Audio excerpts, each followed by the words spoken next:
우리가 가끔은 그런 얘기들을 할 때가 있습니다. 요즘에 말씀이 손에 잡히지 않는다. 또 말씀이 귀에 들어오지 않는다. 말씀이 어, 잘 집중하기가 어렵고 말씀이 너무 멀어져 버린 것 같다. 이런 얘기들을 우리가 나눔이나 교제를 통해서 할 때가 있습니다. 그 말이 무슨 말인지 못 알아듣는 사람 아무도 없고 우리가 다 어떤 상태인지 이해가 되죠. 이해가 됩니다. 너무 피곤하거나 너무 바쁘거나 또 아프거나 이렇게 해서 말씀이 좀 멀어질 때가 있는데 그것이 이제 길어지고 그것이 그냥 일상화되어 버리면 오늘 본문은 저와 여러분들에게 아주 심각한 이 경고와 또 충고를 하고 있습니다.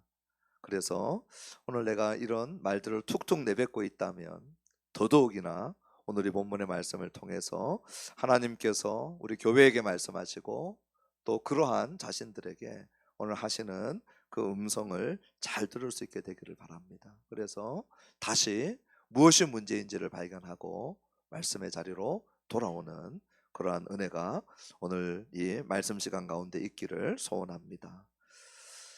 오늘 이 말씀은 마태복음 13장 1절부터 제가 9절까지는 빨리 지나갈 겁니다. 왜냐하면 익숙한 비유이기도 하고 그리고 딱히 길게 설교할 것이 없습니다. 그런데 10절부터는 이제 양상이 좀 달라집니다. 어떻게 보면 10절부터 중간 부분은 이 이사야의 예언에 대한 이해가 없으면 도무지 알아들을 수 없는 말씀이기도 합니다. 그래서 우리 10절부터는 조금 시간을 갖고 우리 마지막 절까지 보게 될 것입니다. 먼저 우리 1절의 말씀 같이 한번 읽어봅시다. 이에 그날 예수께서 집에서 나가사 바닷가에 앉으심에 13장 1절 앞에는 몇 장 몇 절이 있을까요? 12장 50절 12장 50절이 있습니다. 12장 50절 그 부분을 우리 지난주에 설교했기 때문에 조금만 생각해 보시면 예수님하고 제자들은 집안에 있고 예수님의 친모 마리아와 동생들은 바깥에 있어요. 예수님 미쳤다. 예수님 잡아가야 되겠다 하고 예수님 붙들러 온 거예요. 그때 우리 예수님은 집 안에 계셨죠. 그 집 안에 계셨던 분이 이제 1절에 예수님께서 집에서 나가신 겁니다. 집에서 나가서 바닷가로 가시고 그리고 배로 이제 2절에 올라가시는데 오늘 이 말씀이 다 끝날 때까지 제자들과 함께 배에 들어가셔서 나오지 않습니다. 우리 다음 주에 또 하나의 비유가 나오는데 그 비유까지도 배에서 하십니다. 그리고는 집으로 돌아오는데 우리 여러분들의 성경책 13장 36절을 보시면 예수님이 이제 배에서 내려서 집으로 가는 장면이 나옵니다. 36절 여러분들의 성경책을 보시고 한번 읽어봅시다. 이에 예수께서 무리를 떠나사 집에 들어가시니 제자들이 나와 이르되 밭의 가라지의 비유를 우리에게 설명하여 주소서. 네, 무리를 떠나서 집으로 들어가시죠. 배에서 내려서 집에 들어간 겁니다. 그러므로 오늘 저와 여러분들이 보게 되는 것은 이제 2절에 예수님이 배에 올라오셔서 배에서 말씀하시고 배에서 제자들하고 대화한 내용입니다. 2절 한번 읽어봅시다. 큰 무리가 그에게로 모여들거늘 예수께서 배에 올라가 앉으시고 온 무리는 해변에 서 있더니 바닷가에 계셨던 예수님이 무리가 몰려오는 걸 보고는 배를 강대상처럼 사용하시는 겁니다. 그리고는 이제 해변에 모여든 무리들에게 말씀을 전하시는데 배에 올라가셔서도 앉으시고 우리 1절 끝에 바닷가에서도 앉으시죠. 유대인들은 회당에서 말씀을 봉독할 때는 서서 봉독하고 그 봉독한 말씀을 강론하는 자는 앉습니다. 그래서 회당에서 앉아 있는 자가 더 권위 있는 자고 앉아 있는 그 사람이 강론하는 자인데 우리 예수님은 바닷가에도 앉으시고 말씀 전하려고 앉으셨고요. 그리고 배에서도 앉으셨죠. 그리고는 무리에게 이 비유를 통해서 말씀하고 계시는 것을 보게 됩니다. 예수님이 이 비유로 말씀하시는 그 내용이 이제 우리 3절부터 나와 있습니다. 3절 읽어봅시다. 예수께서 비유로 여러 가지를 그들에게 말씀하여 이르시되 씨를 뿌리는 자가 뿌리러 나가서 예수님이 말씀하실 때 비유로 말씀하세요. 비유는 우리가 일상생활에서 아주 익숙한 것들, 우리가 두 발을 땅에 딛고 살아가면서 저나 여러분들에게 익숙한 것들을 우리 주님이 사용하셔서 하늘의 하나님 나라의 특별한 의미들을 담아서 전달하는 방법입니다. 그래서 비유 들어보면 모르는 게 하나도 없어요. 뭐 길, 가시떨기, 돌밭, 시, 농부 모르는 분 있습니까? 아무도 없어요. 그런데 그 비유를 통해서 문자적인 의미만 전달하는 게 아니고 이 땅에 익숙한 것들을 가지고 하늘의 신비한 의미들을 우리에게 전달합니다. 그래서 우리 주님께서 비유로 말씀을 하시면서 이 씨를 뿌리는 자가 뿌리로 나가는 비유를 말씀하시는데, 우리가 알다시피 이 비유는 네 가지 종류의 이 반응하는 사람들이 나옵니다. 특별히 오늘은 우리 주님이 하나님 나라의 말씀을 전할 때 이 네 가지 종류의 다른 반응이 나오는 것에 대해서 얘기하시면서 우리의 책임에 대해서 묻는 본문입니다. 성경은 하나님의 주권과 사람의 책임이라고 하는 두 양끝을 붙들고 있는 현악기에서 내는 소리입니다.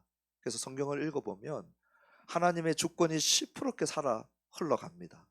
그런데 그 하나님의 주권이 흘러가고 있는 이 성경 이야기 속에, 말씀 속에 사람의 책임이라고 하는 것들이 곳곳에서 등장합니다.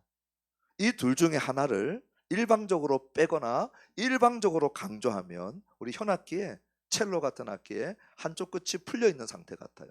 어느 누구도 연주할 수 없습니다. 어느 누구도 성경의 메시지를 들을 수가 없습니다. 하나님의 주권이 팽팽하게 한쪽 끝을 잡고 있다면 사람의 책임이 또 다른 끝을 꽉 붙잡고 있어요. 그 사이에서 팽팽한 긴장 속에서 하나님의 메시지는 연주되어지고 들려집니다. 오늘 본문 같은 경우에는 하나님의 주권에 대한 부분들이 배경에 깔려져 있고, 전면에 드러나는 것은 이 말씀에 대한 우리의 반응이라고 하는 우리의 책임에 대한 부분들을 묻는 내용이라는 것입니다. 우리 4절 같이 한번 읽어보십시다.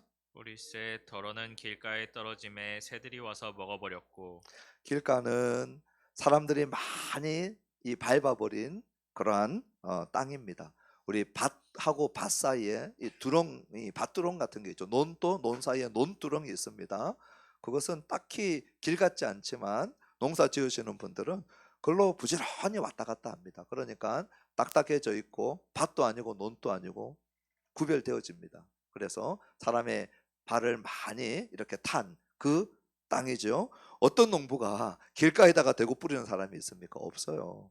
자기 씨를 길가에다 던지는 사람은 없죠. 근데 이 논 가장자리, 밭 가장자리에 뿌리다가 보면 길가로 삐쳐나가는 그런 씨앗들이 있습니다. 지금 그거 얘기하는 거예요. 그래서 길가에 떨어졌을 때 보니까 새들이 와서 즉시 먹어버려요. 나중에 우리 주님이 해석할 때 자세히 이 부분들을 나눌 것입니다. 5절 읽어봅시다. 더러는 흙이 얕은 돌밭에 떨어짐에 흙이 깊지 아니하므로 곧 싹이 나오나 6절 해가 돋은 후에 타서 뿌리가 없으므로 말랐고 아마 씨를 뿌려보신 분들은 어, 어느 정도 토양이 있고 또 햇볕이 있고 물이 있으면 싹 트는 것은 금방 나옵니다. 그런데 문제는 뿌리가 얼마나 깊이 내려갔는지, 이거는 또 다른 거예요. 저희 집에 화분에 보니까 어디서 났는지 정말 손바닥만한 조그마한 돌 화분이 있는데, 분명히 이번 주가 저희들이 이제 학교에서 1박 2일 수련회를 가고 또 사모는 우리 6학년들 졸업여행 대만을 갔는데, 그렇게 갔다 오기 전까지는 싹이 나와 있는 걸 제가 봤거든요. 근데 오늘 갔다 오니까 아무것도 없는 것처럼 말라 비틀어져 가지고 흙하고 싹하고 색깔 구별이 안 돼요. 그래서 제가 버렸는데, 싹이 난 게 중요한 게 아니라 뿌리가 얼마나 깊이 들어갔느냐, 여기에서 승부가 나는데, 팔레스타인 땅은 밑에가 석회암이 많아요. 그래서 위에서 보면 흙인데 파 보면 밑에 석회암들이 이 저변에 많이 깔려 있습니다. 지금 그런 밭이죠. 그러니까 더 이상 뿌리가 내려가지 못해서 해가 나오니까 말라버렸어요. 열매는 길가와 같이 없어요. 세 번째입니다. 7절입니다. 더러는 다시 떨기 위해 떨어짐에 가시가 자라서 기운을 막았고 또 하나는 가시떨기인데요. 아마 가시나무가 바람에 날려서 씨앗이 들어와서 자리 잡았을 수도 있지만 경계 표시를 하거나 테두리 표시, 울타리 표시를 하기도 하고 또 짐승들이 들어오는 것을 막기 위해서 가시떨기가 있을 수도 있어요. 그런데 그곳에 씨앗이 떨어졌다.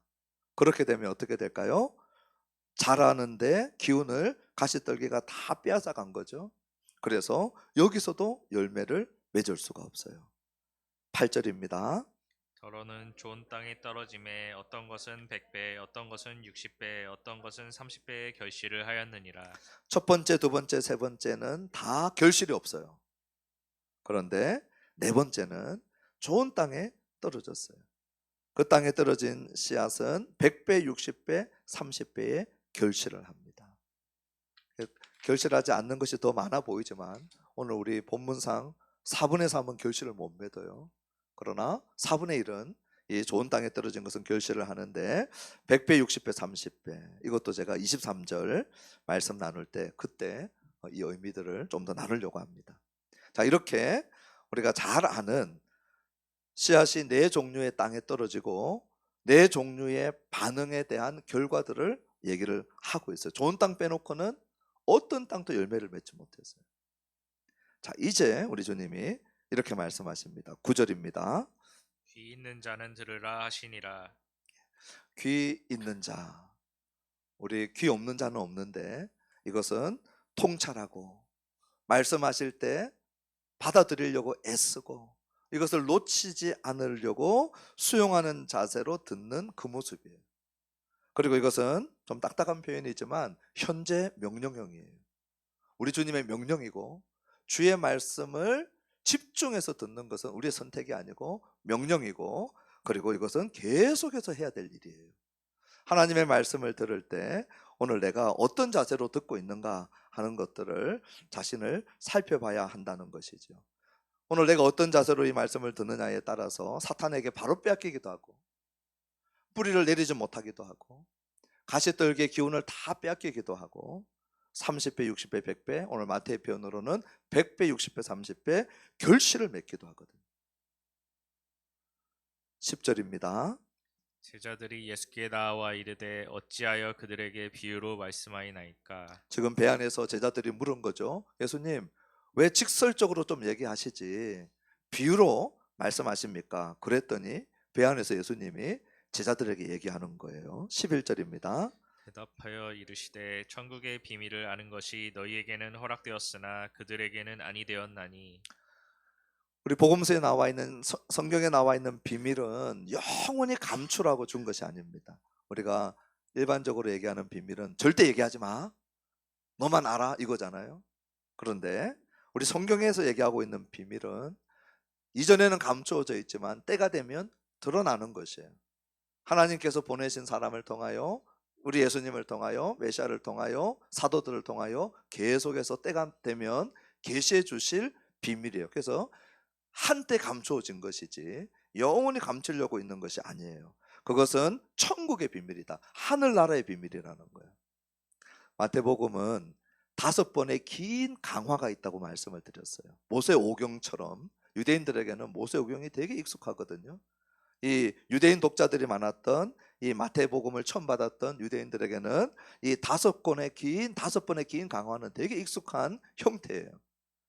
이미 5장부터 7장까지 천국 백성의 삶에 대한 산상수훈이 있었고 또 10장에는 천국 백성의 미션에 대해서 선교에 대해서 10장에서 길게 얘기했고 오늘 13장은 천국의 비유이고 아직 우리 말씀 듣지 않았지만 18장에 가면 천국 백성들이 어떻게 관계할 것인가 마지막 24장 25장은 천국 백성의 이 하나님 나라가 임할 때 마지막 때의 모습이에요. 24장 25장은 그러니 우리 주님이 이 천국의 비밀을 계속해서 이제 계시해 나가고 있는데 너희에게는 허락되었다는 거예요. 제자들에게는 허락되었다는 거예요.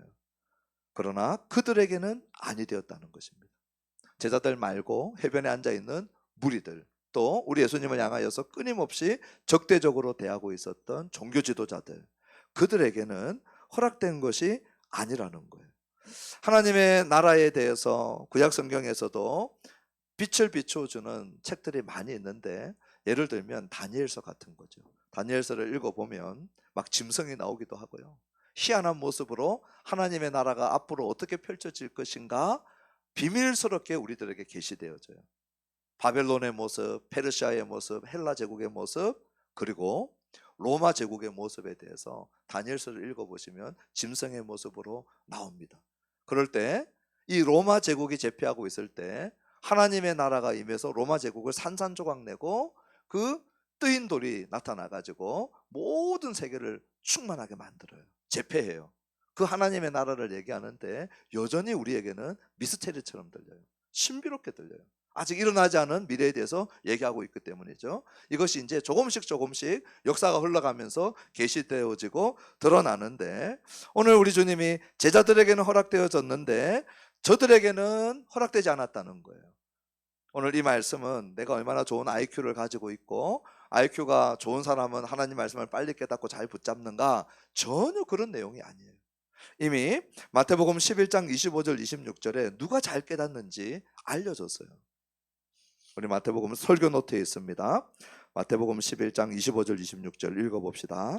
그때 예수께서 대답하여 이르시되 천지의 주제이신 아버지여, 이것을 지혜롭고 슬기는 자들에게는 숨기시고 어린아이들에게는 나타내심을 감사하나이다. 옳소이다. 이렇게 된 것이 아버지의 뜻이니이다. 이 말씀을 깨닫는 자들은 어린아이들이에요. 이 어린아이들의 특징은 뭡니까? 이제 우리 아이가 태어났고 또 아이가 태어날 아이들이 기다리고 있고 한데, 어린아이들의 특징, 어떤 사람들은 순진하다 그러는데 키워보세요. 순진한가? 얼마나 표독한지 모르죠. 그렇죠? 애들 내꺼 하면서 말하기 시작하면서 그냥 내꺼라고 하고 얼마나 이기적인지 몰라요. 애기들 한번 키워보세요. 진짜 이기적이에요. 물론 우리들보다는 순진하지만, 그러니 아이들이 순진해서 잘 깨닫는 것이 아니고 아이들은 의존적이에요. 아이들의 제일 큰 특징은 의존적이에요. 그리고 주는 것을 받아야 살아요. 받아 먹고 살아요. 되게 수용적이에요. 만약에 의존적이지 않고 수용적이지 않는 아이들이 있으면 그 애들은 다 죽은 거예요. 살 수가 없죠.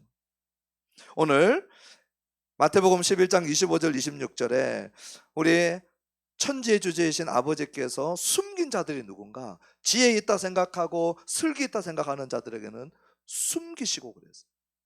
자기들의 지혜로 자기들의 슬기를 가지고 우리 하나님이 주시는 말씀을 다 밀어낸 자들이에요. 다 거부한 자들이에요. 반복적으로 끊임없이 배척한 자들이에요. 그런데 어린아이들은요, 받아들이고 의지하고 수용하고 그랬더니 오늘 주님이 이렇게 말씀하신 거예요. 지혜롭고 슬기 있는 자들에게는 숨기시고 어린아이들에게는 나타내심을 감사하나이다. 옳소이다. 이렇게 된 것이 아버지의 뜻이니. 오늘 제자들은 어떤 모습이에요? 어린아이들과 같은 모습이에요. 우리 주님이 말씀하시니까 그 말씀을 어느 정도 받아들였냐면 아버지를 버리고 따라가요. 건물을 버리고 따라가요. 그냥 우리 주님이 말씀하시면 그게 뭔지도 다 모르면서도 주님 말씀에 반응하고 그 말씀을 붙들고 따라가려고 애쓰고, 아직 제자들이 다 깨닫지 못한 상태에 있거든요. 우리 복음서 읽어보면 제자들이 여전히 많은 계시가 더 열려야 될 상태에 있지만 무리들하고는 구별되어져요. 그래서 제자들과 무리들을 12절에 이렇게 얘기합니다. 우리 본문으로 돌아와서 12절을 한번 읽어봅시다. 무릇 있는 자는 받아 넉넉하게 되되 없는 자는 그 있는 것도 빼앗기리라. 12절은 왜냐하면 이렇게 시작을 합니다. 왜냐하면을 넣어서 생각하면 좋아요. 왜냐하면 무릇 있는 자는 받아서 넉넉하게 된다는 거예요. 제자들이죠. 아직 잘 모르긴 하지만, 완전히 모르긴 하지만 의존적이고 수용적이고, 우리 주님 말씀하시면 받아들이려고 하고, 말씀하시면 잘 몰라도 버려보기도 하고 따라가 보기도 하고, 그런 자들에게는 어떻게 돼요? 받아 넉넉하게 된다는 거예요. 우리 주님이 더 가르쳐 주시고 더 말씀해 주시고 그렇게 된다는 거예요. 그런데 없는 자는요, 없는 자는 그냥 유지하는 게 아니고요, 있는 것도 빼앗긴대요. 무리들, 예수님을 특별하게 대적했던 바리새인들, 서기관들, 우리 12장에서 봤죠? 그들은 그나마 자기들 깨닫고 알고 있었던 것마저도, 우리 예수님이 전하는 거 옆에서 흘려들으면서 어깨 너머로 들었던 그 말씀마저도 갖고 있는 게 아니고요, 다 빼앗긴대요. 이 천국의 비밀을, 이 영적인 진리를 얘기할 때 설명을 하려고 비유를 드는 것은 늘 저는 위험한 일이다 생각하지만, 그래도 불완전하지만 시도를 해보는 거죠. 우리 운동해 보시면, 여러분 어떤 운동이든지 근육을 키우려고 이렇게 뭐 스쿼트를 하든 뭐 발굽혀기를 하든 해보면, 계속 운동하면 근육이 붙어요. 근육이 붙어서 일어서는데 힘을 얻어요. 그리고 움직여 보면 그 근육이 잘 내가 움직이는데 힘을 주고 있다는 걸 알게 되죠. 그래서 운동을 하면 그것이 근육이 붙고, 근육이 붙어서 내가 움직일 때 힘으로 그것이 전환되어져 가지고 나오는 것들을 보게 돼요. 그런데 누워만 있는 사람, 그 사람은 근육이 유지되는 게 아니고 근육이 빠져나가요. 나는 운동 안 했지만 내 거 가지고 있지 않습니까? 가만히 누워 있으면, 누워 있을 때 그 근육이 그대로 남아 있는 게 아니고요, 근육이 빠져나가요. 있는 것도 사라져요. 하나님의 말씀을 가지고 한번 움직여 보면 믿음의 힘줄이 하나씩 붙어요. 믿음의 근육이 하나씩 붙어요. 그래서 하나님 말씀을 잘 받아서 그대로 한번 살아내면, 그 다음에 그 말씀을 살아낼 때 믿음의 근육이 붙어서, 힘줄이 붙어서 살아내는 것들이 가능해지고 점점 더 잘 돼요. 그런데 말씀에 귀를 닫고 말씀대로 한 발자국도 움직여 본 적이 없어요. 그러면 그나마 갖고 있었던 그 근육마저도 싹 다 빠져요. 그래서 우리 주님이 지금 그 말씀해 주시는 거예요. 무릇 있는 자는 받아 넉넉하게 되되 없는 자는 그 있는 것도 빼앗기리라. 오늘 이 말씀을 듣고 계시는 우리 이부 예배에 참여하고 계시는 우리 성도님들, 오늘 나는 어떤 모습인가? 저는 오늘 이 말씀을 전하면서 목사로서 제일 염려되는 건 뭐냐면, 우리 성도님들이 이 말씀 속에서, 오늘 주님이 우리 공동체에 지금 말씀하고 계시는데, 공동체의 일원으로 모여있는 나에게도 말씀하시는데 그것을 놓치고 갈까봐 저는 걱정스러워요. 오늘 나의 모습은 어떠한가? 나는 이 말씀을 받아들이고 말씀을 한번 순종해보고, 그래서 말씀의 근육이 붙어가고 있는 그런 신앙생활을 하고 있는가? 아니면 근육이 다 빠져버린, 그냥 남아있는 것도 쭉쭉 빠지고 있는 그런 모습이 아닌가? 만약에 있는 것도 빼앗기고 있는 그런 모습이라면 오늘 그 이유를 말씀하세요. 그리고 여기에 대해서 어떻게 해야 될 것인가? 우리 남아있는 시간들을 통해서 주님이 말씀하시는 그 말씀을 듣고 우리 각자가 오늘 이 말씀에 반응하고, 성령께서 들려주시는 그 음성과 깨달음을 듣고 이 말씀에 반응이 있는 그 시간 되어지기를 주님의 이름으로 축원합니다. 이제 13절 말씀을 보시면요, 이 씨 뿌리는 비유에 있어서 너무나도 어려운 본문의 말씀이에요. 13절, 14절, 15절은 이사야 예언을 이해하지 못하면 왜 이것이 여기에 끼어 있는지도 모르고요, 이게 무슨 의미인지는 더더욱 모릅니다. 우리 2002년도 이후에 태어나신 분들은 2002년도의 사건을 잘 모르겠지만, 우리나라 월드컵 축구 역사상 2002년도에 기적이 쓰여졌던 일들이 있었어요. 기억나십니까? 축구를 안 좋아하시는 분들은 괴로우시겠지만, 저는 그때 영국에 막 건너간 지 얼마 안 될 때였거든요. 그때 우리 학교 스태프들이 이탈리언들이 있었어요. 그러니까 학교에서 공 차면 이탈리아 사람들 진짜 잘 차요. 키도 크고. 그러니까 야, 저 친구들하고 막 이탈리아 사람들은, 또 이 유럽 사람들은 영어도 잘해. 오자마자 막 영어를 우리보다 훨씬 잘해요. 그래서 야, 영어도 잘하고 축구도 잘하고 그랬는데 월드컵 같이 보고 있었거든요. 우리가 이탈리아를 이겼어요. 제가 그날을 잊을 수가 없어요. 걔네들이 그냥 코가 쑥 빠져가지고 충격 속에서 못 태어나고, 저도 와, 우리 한국이 이태리를 이기는 날이 있구나. 그래서 우리가 축구 볼 때마다 Again 2002 이러면 그 한 줄로 모든 의미가 다 전달돼요. 이번 월드컵 나갈 때도 다시 2002년도의 영광, 이 한마디면 그 시대를 살았던 사람들은 다 알죠, 무슨 의미인지. 오늘 이사야 말씀을 예수님이 그렇게 인용하세요. 그 문맥 속에서 이 예언 하나를 딱 들고 오면 이 문맥을 이해하고 있었던 사람들은 이게 무슨 말씀인지 아는데, 그 문맥을 이해를 하지 못하면 이게 도대체 무슨 말씀인지 수수께끼 같고 왜 여기 들어와 있는지도 몰라요. 이제 우리가 그 문맥들까지 같이 보기를 원하는데요. 우리 13절 같이 한번 읽어봅시다. 그러므로 내가 그들에게 비유로 말하는 것은 그들이 보아도 보지 못하며 들어도 듣지 못하며 깨닫지 못함이니라. 그들의 상태는 보아도 보지 못하고 들어도 듣지 못하고 깨닫지 못하는 상태라는 거예요. 그래서 비유로 말한다는 거예요. 이 비유는 누군가에게는 깨달음을 주고요, 누군가에게는 깨닫지 못함을 줘요. 비유의 말씀은 가진 자는 더 가지게 하고요, 못 가진 자는 있는 것도 뺏어가게 해요.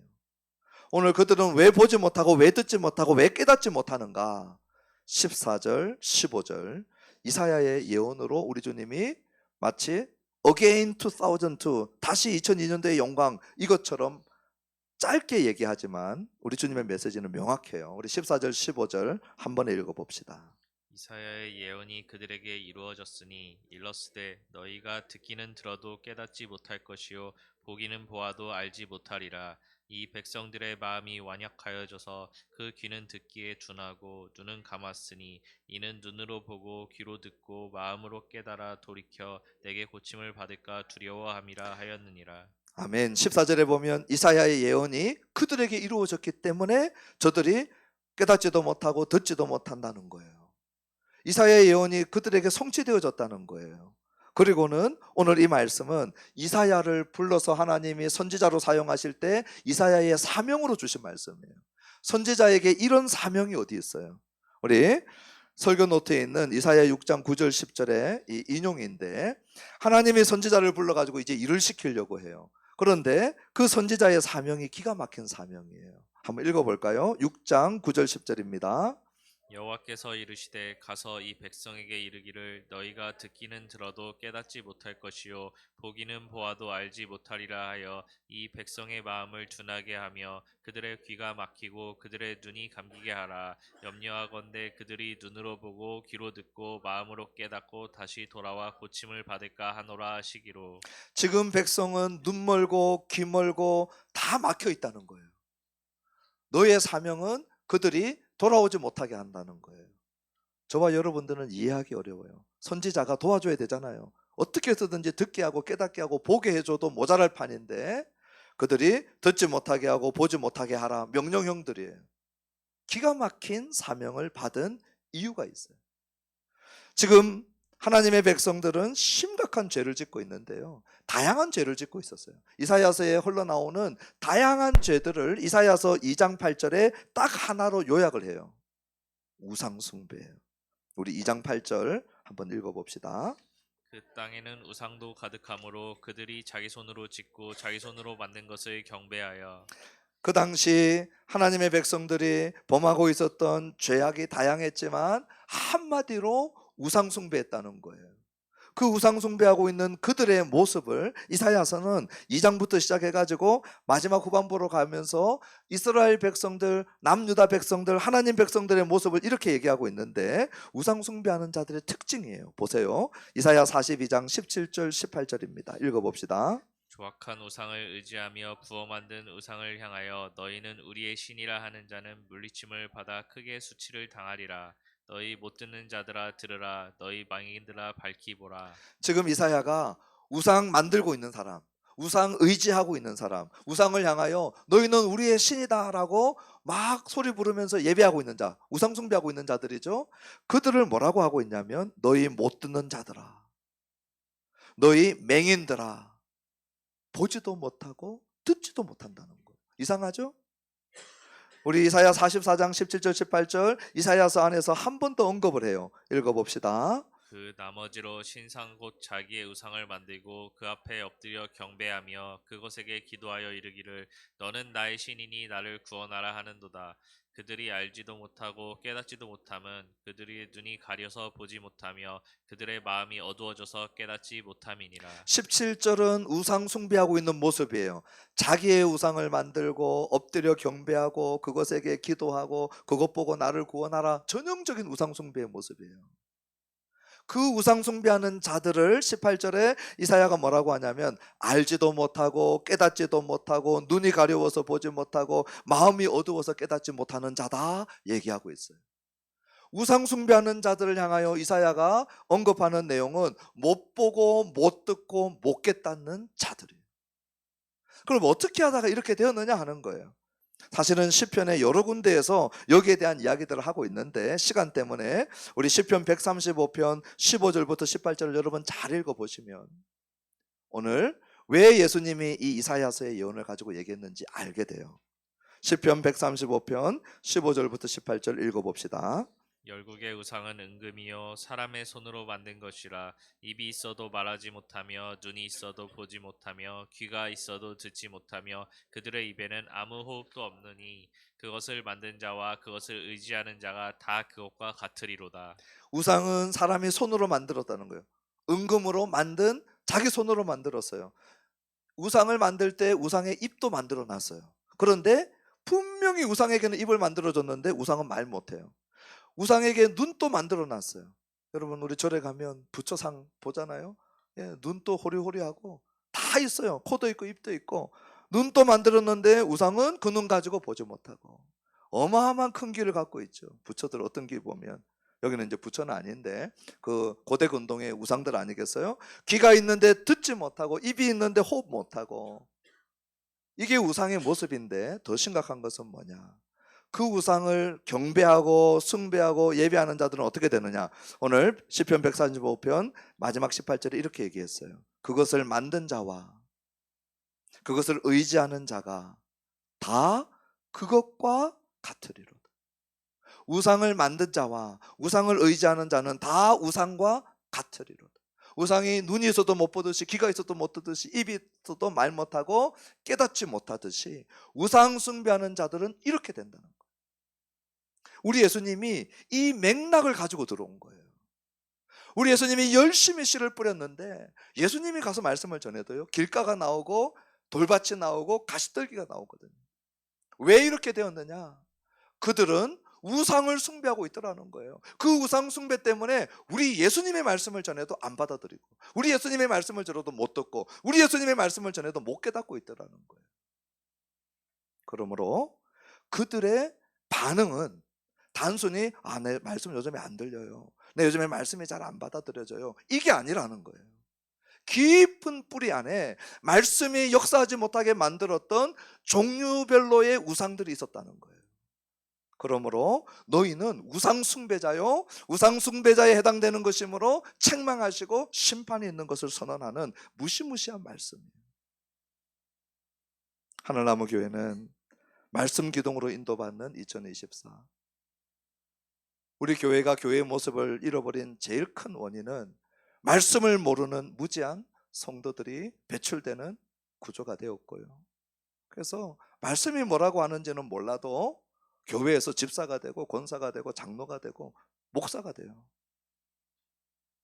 그 가운데 우리가 하나님의 말씀을 이렇게 강조하고 이 말씀을 붙들고 한번 살아내 보려고 애쓰는 가운데 몸부림치지만 여전히 내 안에 이 말씀이 살아 꿈틀거리지 못하고 이 말씀이 나에게 말씀하지 못하고 이 말씀에 반응하지 못하는 그 이유는 요즘에 내가 좀 피곤하고 좀 안 들리는 것이 아니라는 거예요. 뿌리 깊은 우상이 있다는 거예요. 얼마나 심각한 말씀인지 몰라요. 목사님, 그 우상이 뭡니까? 시간이 없어서 신약 성경을 다 덜추지 못하지만요. 고린도전서 10장에서는요. 음행에 대한 부분, 우리 주님 시험했던 거, 원망했던 거, 고린도전서 10장이 여기에 대한 이야기들이에요. 그런데 이것을 또 한마디로 바울이 신약 성경에서 압축하는데 고린도전서 10장 14절 한번 읽어보실까요? 그런즉 내 사랑하는 자들아 우상 숭배하는 일을 피하라. 더 쉽게 얘기할 수 있었어요. 바울이 고린도 교회 보고 너희들 음행하는 거 정말 내가 봐줄 수가 없다. 어떻게 교회 안에서 음행이 있니? 음행을 피하라 이렇게 해도 돼요. 너희들 틈만 나면 원망하는구나. 물고 뜯구나. 너희들 원망하지 마라 이렇게 해도 돼요. 그런데 우리 바울이 뭐라고 얘기하냐면 그렇게 얘기하지 않고 내 사랑하는 자들아 고린도 교회 성도들이요. 바울이 개척한 교회 아닙니까? 그 개척하고 떠났던 그 교회가 들어보니까 음행, 원망, 주를 시험함 이런 걸로 가득 찼었거든요. 그걸 바울은 우상숭배하라고 얘기해. 우상숭배. 음행을 쫓아가는 것 우상숭배. 원망의 깊은 뿌리는 우상숭배. 너무 많은 신약 성경이 얘기를 하고 있지만 또 하나의 우리 대표적인 본문 요한일서 5장 21절이에요. 요한일서 내용은 형제 사랑하는 것이 핵심적인 내용이에요. 원수 사랑, 이웃 사랑은 요한일서는 얘기 안 해요. 요한복음도 얘기 안 하고. 요한복음에서든 요한 1, 2, 3서에서든 제일 강조하는 게 뭐냐면 너희들끼리 사랑해요. 너희들끼리.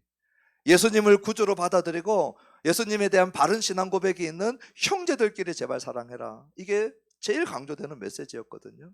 그러면 요한일서 5장 21절은 마지막 장 마지막 절이에요. 그럼 끝날 때 무슨 얘기하면 맞아요? 형제 사랑해라. 너희들 형제 미워하지 말고 이렇게 끝내면 딱 맞잖아요. 논리적이잖아요. 그런데 그 얘기 안 하고 이렇게 끝나요. 요한일서 5장 21절 읽어보실까요? 자녀들아 너희 자신을 지켜 우상에게서 멀리하라. 왜 형제 사랑하지 못하느냐? 우상 숭배하고 관련이 있다는 거예요. 그러므로 신약 성경이 생각하는 우상 숭배는요, 그 종류가 저와 여러분들의 상상을 초월해요. 나는 절대 우상 숭배하지 않고 그러나 형제를 좀 안 사랑한다 이 생각을 하는 거예요. 나는 우상 숭배자가 아니고 좀 음행을 하는 자. 나는 우상 숭배하는 자는 아니고 원망이 많은 자 이렇게 생각을 한다는 거예요. 그런데 성경은 거꾸로 얘기를 해요. 그렇게 하는 이유는 네가 우상 숭배자이기 때문이라는 거예요. 그래서 하나님의 말씀이 하나도 작동하지 않는다는 거예요. 오늘 이 시간에 이 말씀을 들으면서 오늘 나의 우상이 무엇인지 깊이 생각해야 돼요. 나는 점치러도 안 가고 나는 절에 가서 제사 지낼 때 절하지도 않는데 내가 우상 숭배자인가? 신약 성경은요, 예, 다분히 우상 숭배의 후보자입니다.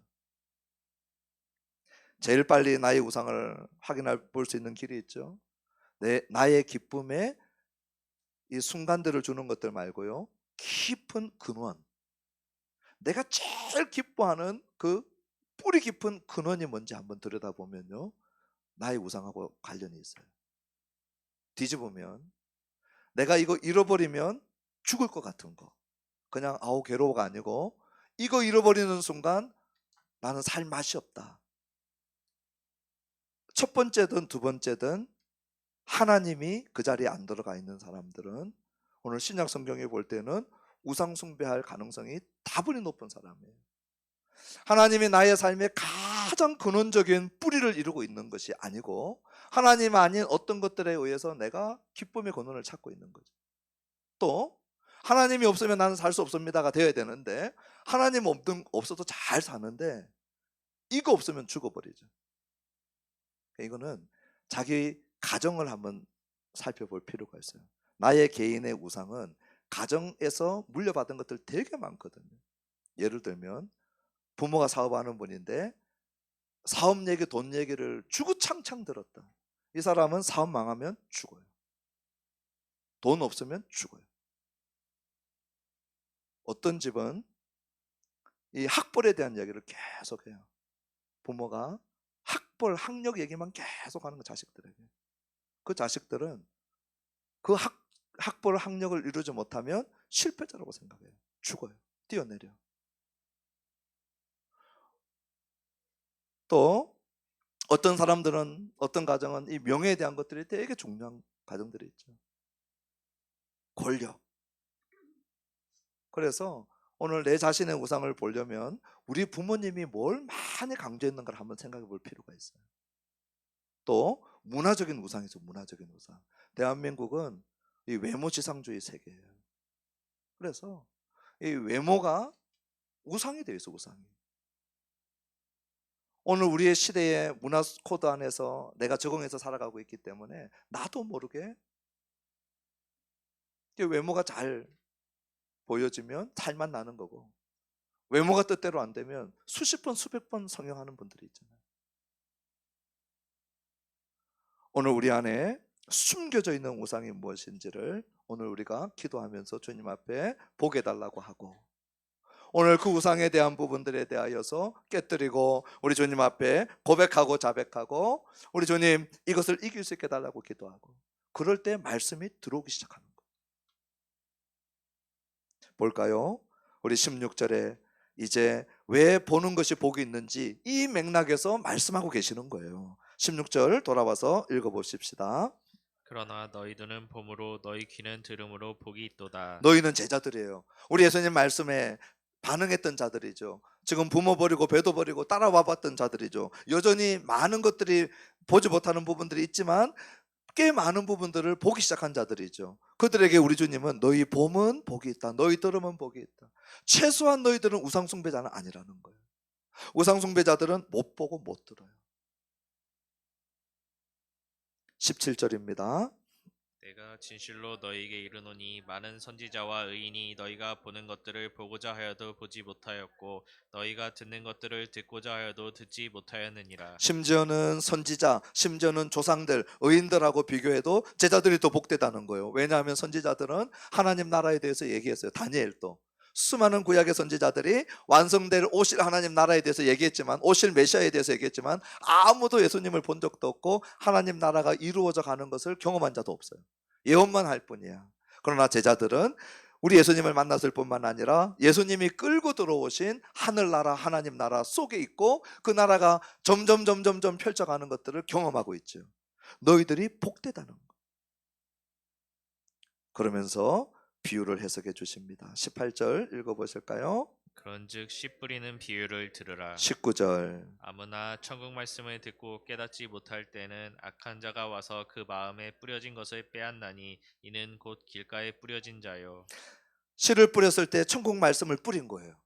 들었어요. 그런데 의존하지 않고 붙잡지 않고 그래서 깨닫는 것을 놓쳐버렸어. 그런 순간 무슨 일이 일어나느냐? 악한 자가 와서, 사탄이 와서 빼앗아가 버린다는 거예요. 이게 길가밭이라는 거예요. 그래서 제가 자주 그런 얘기를 하는데요. 오늘 치열한 영적 전쟁은 죽기 사역할 때만 사용되는 게 아니에요. 귀신 들린 자를 쫓아낼 때만 치열한 영적 전쟁을 하는 게 아닙니다. 치열한 영적 전쟁은 언제 하느냐? 말씀이 선포되는 이 시간에 치열한 영적 전쟁이 일어나요. 왜요? 오늘 우리가 딱 붙잡지 못하는 그 순간만 노리고 있는 이 악한 자가 기다리고 있거든요. 그리고는 우리가 어디 여행 갈 때 소매치기 안 당하려고 되게 조심하잖아요. 지갑, 카드 잘 보관하잖아요. 그런데 말씀을 소매치기에 나가는 영적 소매치기가 있다는 사실에 대해서는 어느 누구도 경계 없이 말씀을 들으러 와요. 우리 지갑보다도 더 잃어버리지 말아야 될 것이 말씀인데 이 말씀 소매치기 당하는 거 우습게 알아요. 붙들지 않아요. 간수하지 않아요. 바로 빼앗깁니다. 바로 빼앗겨요. 그래서 가장 치열한 전쟁은 언제 일어나느냐? 말씀 선포할 때 일어나요. 이것을 낚아가려고 그냥 눈을 부릅뜨고 지켜보고 있는 악한 자의 세력들. 오늘 제가 설교 시작할 때 했던 말 기억나세요? 이미 빼앗기셨어요. 이미 빼앗겼어요. 지난주 거는 물어보지도 않겠어요. 정신 차리셔야 됩니다. 잘 붙들고 계셔야 돼요. 깨닫지 못하는 이유를 우리 13장 15절에 보시면 이 백성들의 마음이 완악하여졌다 그랬어요. 그래서 듣기에 둔하고 못 깨닫는다 그랬어요. 완악한 마음. 완악한 마음의 대표 조자가 있죠. 바로예요. 바로. 우리 출애굽기 7장 13절 14절 한번 읽어보실까요? 그러나 바로의 마음이 완악하여 그들의 말을 듣지 아니하니 여호와의 말씀과 같더라. 여호와께서 모세에게 이르시되 바로의 마음이 완강하여 백성 보내기를 거절하는도다. 여호와께서 모세를 통하여 반복적으로 얘기해도 반복적으로 거절하죠. 그래서 우리 어떤 분들은 하나님이 바로의 마음을 완악하게 하셨다 그 대목이 있거든요. 그것만 갖고 와서 얘기하는데 뭘 놓쳤어요? 앞부분에 바로는 자기의 마음을 완강하게 했어요. 하나님이 말씀하실 때 들을 수 있고 수용할 수 있고 의존할 수 있는 기회가 있었는데 다 걷어찼어요. 나중에 하나님이 내버려 둔 거예요. 그것을 하나님이 바로의 마음을 완악하게 하셨다라고 표현한 거예요. 원래 바로는 자기가 자기의 마음을 완강하게 했어요. 반복적으로 거절해요. 절대 깨달을 수 없어요. 오늘 주의 말씀을 들을 때 이렇게 말씀을 거절하고 거부해내는 것이 얼마나 위험한 일인가를 아셔야 돼요. 바로처럼 돼요. 마음이 완악하게 돼요. 그게 길가밭이에요. 우리 20절 보실까요? 돌밭에 뿌려졌다는 것은 말씀을 듣고 즉시 기쁨으로 받되 이런 분들 많이 만나죠. 말씀 듣고 막 기뻐하는 분들이 있어요. 특히 막 간정 집회 가고 무슨 특별 집회하고 이럴 때는 갔다 온 사람들 기쁨으로 와서 막 너무 좋았다고 얘기해요. 할렐루야, 할렐루야.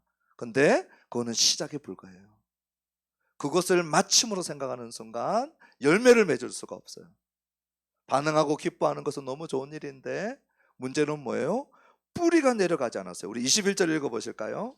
그 속에 뿌리가 없어 잠시 견디다가 말씀으로 말미암아 환난이나 박해가 일어날 때에는 곧 넘어지는 자요. 말씀을 듣고 너무 좋아하는데 뿌리가 없어요. 이 말씀이 자기의 사상이 되고 자기의 가치관이 되고 자기의 세계관이 되고 자기의 윤리가 되고 자기의 삶이 되는 것까지 안 내려간 거예요. 성경 공부 좋아하는 사람들, 책 읽는 거 좋아하는 사람들, 원문 연구하는 거 좋아하는 사람들, 저 같은 목사들 딱 이 케이스가 되기 너무 좋아요. 제가 목회로 뛰어들어온 큰 이유 중에 하나는 연구 안에서 주는 기쁨이 너무 크거든요. 연구만 하고 살아도 신나서 살 것 같아요. 그냥 연구실에서 안 나오고 연구만 평생 하라고 해도 할 수 있을 것 같아요. 너무 재밌고 너무 기뻐요. 근데 이 사람들의 착각이 뭐예요? 자기 것이 안 됐는데 깨달은 것이 내 것이라고 생각을 해요. 수영 어떻게 하는지 책을 읽으면서 터득한 거죠. 수영 한 줄로 할 줄 아는 걸로 착각하는 것 같아요. 바다에 던져놓으면 수영 못할 수 있거든요. 오늘 말씀을 듣는 것으로 기뻐하는 것으로 만족하지 말고 뿌리가 어디까지 내려갔는가를 보셔야 돼요. 내가 선택하고 내가 판단하고 내가 움직이는 데까지 이 말씀이 뿌리 깊이 내려와 있는가? 그렇지 못하면 열매가 없어요. 22절 읽어봅시다. 가시떨기에 뿌려졌다는 것은 말씀을 들으나 세상의 염려와 재물의 유혹에 말씀이 막혀 결실하지 못하는 자요. 돌밭에 떨어져 있는 씨앗은 외부에서 어려움이 오면 넘어지고 못 일어나요. 22절은 내부, 내 안에서 어려움이 오는데 가시떨기에 뿌려졌다는 것은 어느 정도 자랐어요. 어느 정도 크기도 해요. 그런데 열매를 못 맺는 입장에서는 똑같아요. 세상의 염려, 마태복음에서는 뭐예요? 잊고 먹고 마시는 거예요. 우리 마태복음 산상수훈에서 계속 얘기했죠. 내 생존의 문제. 이것 때문에 염려하다가 결국은 말씀이 딱 막혀버려요. 재물의 유혹. 마태가 얘기하는 하나님의 대항마, 신의 대항마는 만몬, 돈이거든요. 재물, 돈, 현찰. 오늘 내가 행복하지 않은 이유는 재물이 없어서.